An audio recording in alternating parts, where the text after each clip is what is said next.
Okay, today we're going to learn to use our new graphing calculators. So first thing we need to do is make sure we know how to turn it on. Okay, so at the bottom left of your calculator is the on-off button. So we want to make sure it's on. You should have a flashing cursor here. And right now all we want to do is graph. Your 5 buttons across the top here, those are all you use for graphing. So we're going to go to y equals. And we can enter multiple functions here, and right now we just want to enter this one, negative 4x plus 3. One thing we're going to check before we get started is that there's nothing else in here, so scroll down and check out all the other y equals and make sure they're all empty. And make sure your plots are off. Notice at the top this says plot 1, plot 2, plot 3. None of them should be black or highlighted. Okay, I just turned mine on so you could see what I'm talking about. If yours looks like this, you need to go up on it and you need to press enter to turn it off. They should look like this, no black boxes around those. Okay, so now we're going to enter in negative 4x plus 3. The negative is down here under the 3, not to be confused with the minus sign, which is over here. So negative 4. The X is this button right here. The X is this button where there's an X on it. There's also multiple other values. We are only going to use X. So negative 4x plus 3. Now to graph, again, we're back in these 5 buttons up here. We're going to press the graph. Yours should look like mine. If it doesn't, your window may be set up differently. So everybody, regardless of what yours looks like, go to window. And you'll see mine is set up to be negative 10 to 10 with a scale of 1. So the minimum is negative 10, the maximum is 10, and the scale is 1. Same with the y. The minimum is negative 10, the maximum is 10, and the scale is 1. That's a standard window to go from negative 10 to 10 and to count by ones. If you ever need to change it, this is where you go. Otherwise, make sure yours matches mine here. And we're going to go to graph. So there's our picture. Now we want to do more than just sketch a graph here, so we need some specific point values. So let's check out what's called the table. Notice the table is above the word graph here. So to get to that, we're going to hit second table, and we have this table of values. You can go up and down through this. You've got negative values, you've got positive values, you've got 0. All these different values for x. This is your XY chart, and there are all these different points on there. So what we're going to do is just pull off some points so that we can go ahead and graph.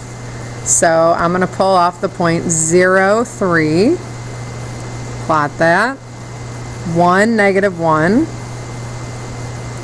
2, negative 5, and then of course there are other points that I could have used. Some will be off the graph, some will be on the graph. Go ahead and draw your line. So now we have our line. But of course this calculator does so much more. So let's go back to graph, press graph, and let's check out our line, make sure it matches, which it does, good. And now let's fill in these other pieces. So this first part says 4 comma something. We need to fill in that part. When x is 4, what is y? So one place we could go is back into that table and scroll around till we find where x is 4. And you can see that when x is 4, y is negative 13. So we're going to fill in here that when x is 4, y is negative 13. Okay, so now I need to bring my calculator back up.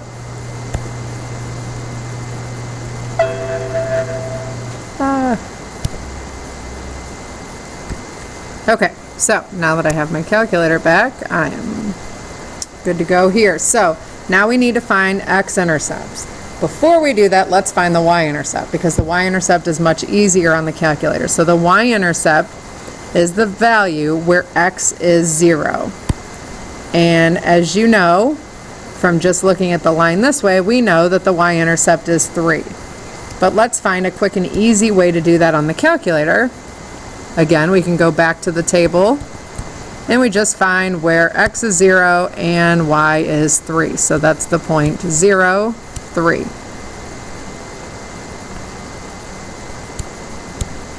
oh, wrong spot, 0, 3 for the y-intercept. Okay, now we have the x-intercept, and like I said, the x-intercept is a little bit more complicated. And remember, the x-intercept is the point where y is 0. So that's going to be this point right here. It looks like it's between 0 and 1, and we're not really sure what that is. So let's go back and look at our graph, and we can see where it is right here, but we need to figure out a way to calculate it. So if we want to calculate the x-intercept, we're going to go to right here where it says calc. That's where you can calculate different things. So to get there, we need to hit second, trace, and here is calculate. And this point right here, this x-intercept, another name for it is called a 0. So we're going to go down to number 2, that's a 0. Press enter, and now this is a little bit tricky. What we need to make sure we know here is that this is the point that we're looking for. The point where the line crosses the x-axis. Okay, and you'll notice at the bottom here it says left bound. That means we need to be to the left of that point right there. And you can see this blinking cursor is somewhere now. It is to the left of that. Okay, so we're going to press enter. And now it says right bound. Now we need to move to the right and get that flashing cursor guy to the right of our point. There's our point. Our cursor is to the right. And we press enter. Notice these two arrows up here are both pointing in at my x-intercept, and now it says guess. So we want to go really close to it so it knows exactly which one we're talking about, and press enter.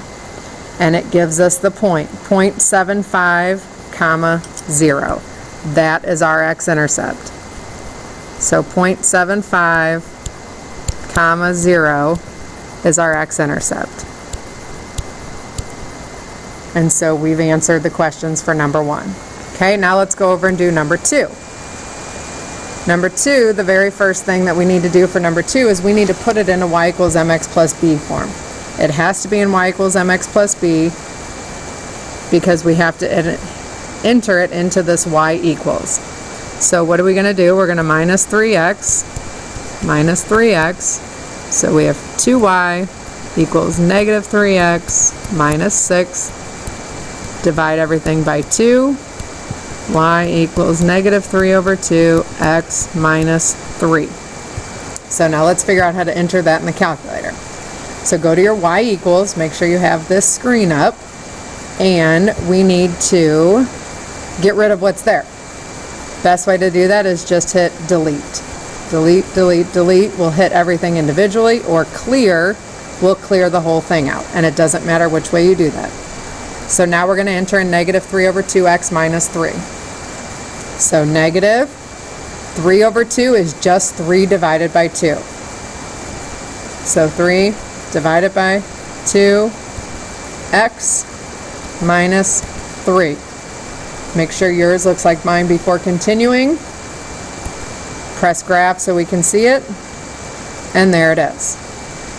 Okay, now we're going to transfer what's on our calculator to what's on our picture. So I'm going to go to table, which is second graph, and I'm going to pull off some points. So we have 0, negative 3, 2, negative 6.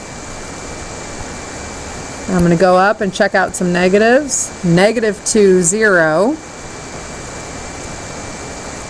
And I can draw my line. Good. So I'm going to press graph, and I'm going to make sure that my line matches what it's supposed to. Now I need to find f of 3 plus 1. And you'll remember that means that x equals 3 plus 1. Well, how can I plug 3 plus 1 into this line and find the matching y? On number 1, we just went to the table, but 3 plus 1 isn't going to be on the table because the table is only whole numbers. So I'm going to go to calculate because I'd like to calculate something. So I'm going to hit second trace, which is calc, and I just want to find a value. So I'm going to hit number 1 or just enter while I'm on 1, and this says x equals. And right here, I'm just going to enter 3.1. I'm telling it, hey, what's happening when x is 3.1? And I press enter, and it tells me the corresponding y, which is negative 7.65. So when x is 3.1, y is negative 7.65. Now for the x-intercept. The x-intercept again is where the graph crosses the x-axis. Now if you remember in number 1, we had to do that left-bound, right-bound thing. But on number 2 here, this is very, very easy because it was in our table of values.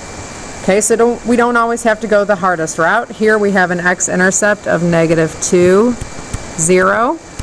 And the y-intercept was also in our table of values, and it's a point we used on the graph, which is 0, negative 3. So always try to find the quickest way to get those things. Okay, so that's graphing lines for tonight, and hopefully you are doing okay with that, and we will talk about it more tomorrow.